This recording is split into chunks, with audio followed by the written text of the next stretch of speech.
ahora sí nos vamos a trasladar hasta otra parte del plató donde ya nos está esperando Juan Carlos Toribio con nuestra sección sobre ruedas.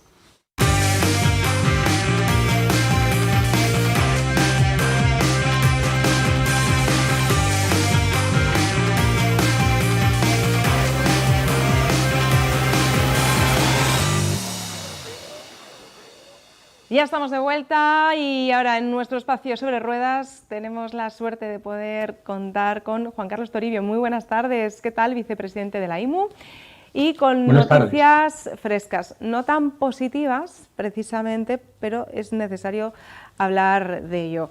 Muchas veces decimos que hay que meter un poquito el dedo en la llaga.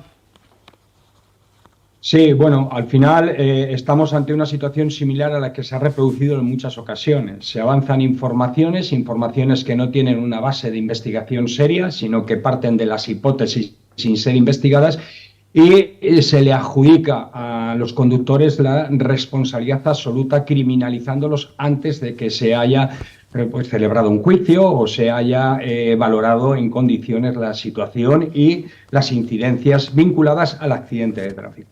¿De qué hablamos, María? Hablamos de ese accidente del autobús el 3 de marzo del 2024, ahí en León, en la L331, sobre las 9:50, a las 10 de la mañana, pues que como consecuencia del hielo pierde el control, el hielo, la situación del firme altamente deslizante, pierde el control y se va desplazando hasta que impacta con una barrera metálica de seguridad y casi se cae al vacío, al lago, ¿no? Podéis ver en las imágenes que habéis puesto en pantalla cómo se deslizan los vehículos en ese tipo de situaciones, con las ruedas incluso detenidas. O sea que evidentemente estamos en un tramo ascendente, estamos a la altura del kilómetro 10,900, subiendo a la estación de San Isidro. Hay que acelerar un poquito para que el autobús suba, pero bueno, llega un momento donde el radio es complicado y veis cómo el hielo hace su trabajo. En muchísimas ocasiones, en la agrupación de tráfico de la Guardia Civil, llevando coches de la agrupación de tráfico, pues se me iba el coche y no podía hacer absolutamente nada. Claro. ¿Qué pasa? Pues lo que pasa es que las primeras manifestaciones de su delegación de gobierno apuntaban a una velocidad inadecuada. El mismo día 3 de marzo. El 4 de marzo, el delegado del gobierno desmiente eso. Dice, no lo sabemos. Bien, vamos mejorando. Pero es que luego se seguía incidiendo en los medios de comunicación de una posible velocidad inadecuada, incluso se llegaba a insinuar el estado de las ruedas. Bueno, al final, ¿qué tenemos? Que el día 14 los medios de comunicación salen a la luz con una versión que es que está siendo la conductora investigada por un delito contra la seguridad del tráfico. Yo aquí quiero exponer 3 puntos que para mí son importantes, si os parece bien. Por supuesto. Mira, el primer punto es que ante una ausencia de señalización y mantenimiento de la vía, tenemos que andarnos con mucho tiento cuando decimos velocidad inadecuada, porque el conductor de un vehículo no tiene por qué saber que en esa curva hay hielo, para nada. Si se dejaba subir a la estación de San Isidro los vehículos sin ninguna señalización específica previa y existía ese riesgo, estamos ante un incumplimiento del artículo 57 de la Ley de Seguridad Vial y del 139 del Reglamento General de Circulación. Y no solo cometido por el titular de la vía, la infracción, sino también por la autoridad encargada de la seguridad del tráfico. Por lo tanto, ojo, porque la ley aquí es clara. Si ese riesgo existía, tenía que estar señalizado. ¿Puedo pasar al punto segundo? Totalmente. Bien, vamos a por el... Vale. Sí, porque como tenemos poco tiempo, para que les quede muy claros a nuestros espectadores. Pues muchas gracias. Mirad, el punto segundo es que el deslizamiento no es indicador de velocidad. El deslizamiento en hielo no es indicador de velocidad. No puede haber una velocidad inadecuada ni puede haber una impericia. ¿Y por qué no puede haber una velocidad inadecuada? Porque el hielo tiene un coeficiente de rozamiento de 0,1. El pavimento mojado ya lo tiene de 0,6. Si el coeficiente de rozamiento está tan bajo, como hemos visto en las imágenes de deslizamiento de vehículos, vemos que los vehículos se deslizan solo por la inercia, ¿vale? Entonces no puede hacer nada. Ya puedes girar la dirección para el lado que quieras, que el vehículo va a hacer lo que le dé la puñetera gana, ¿vale? Sí.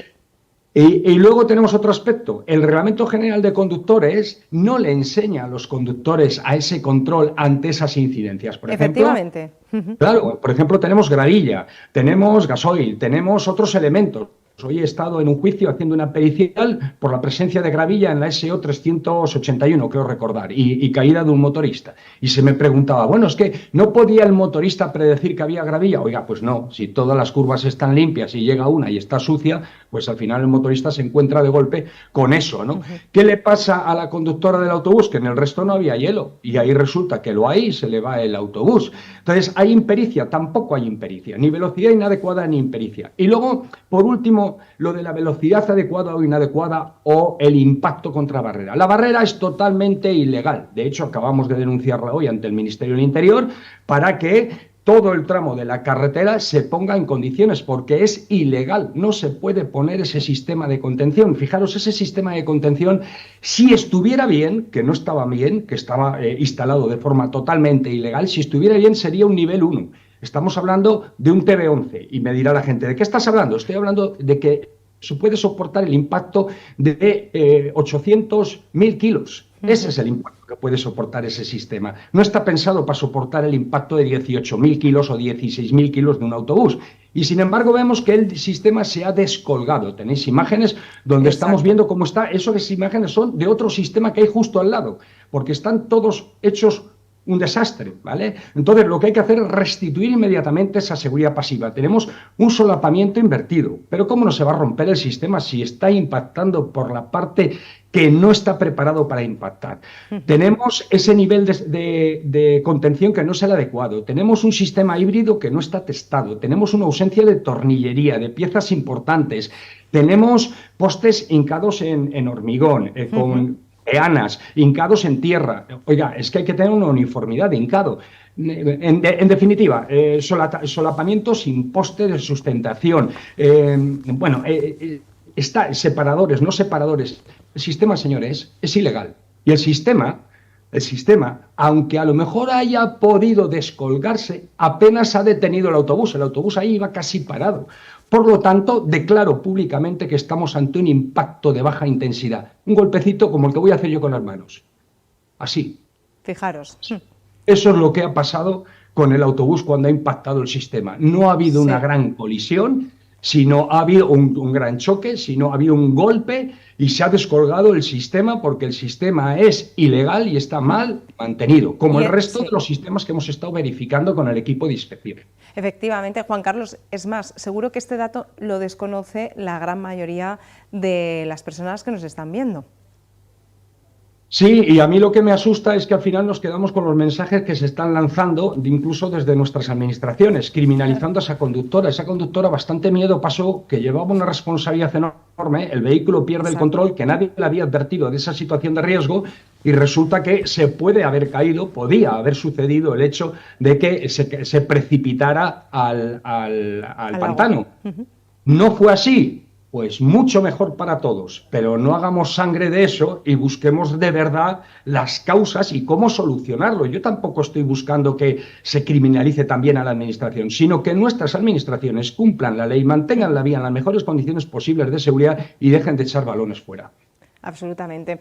Nos vamos a quedar con estas imágenes y sobre todo con estos datos, porque volvemos a decir, esto seguro que la gran mayoría de los espectadores no tenía absolutamente ni idea, y también con esta cuestión, ahora quién tendría que indemnizar a quién, ¿no?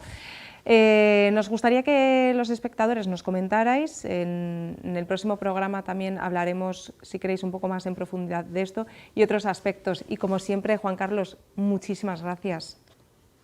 Gracias a vosotros por haceros eco de estas situaciones que si no, no verían la luz. Un placer. Nos vemos próximamente y ahora sí, nosotros vamos a...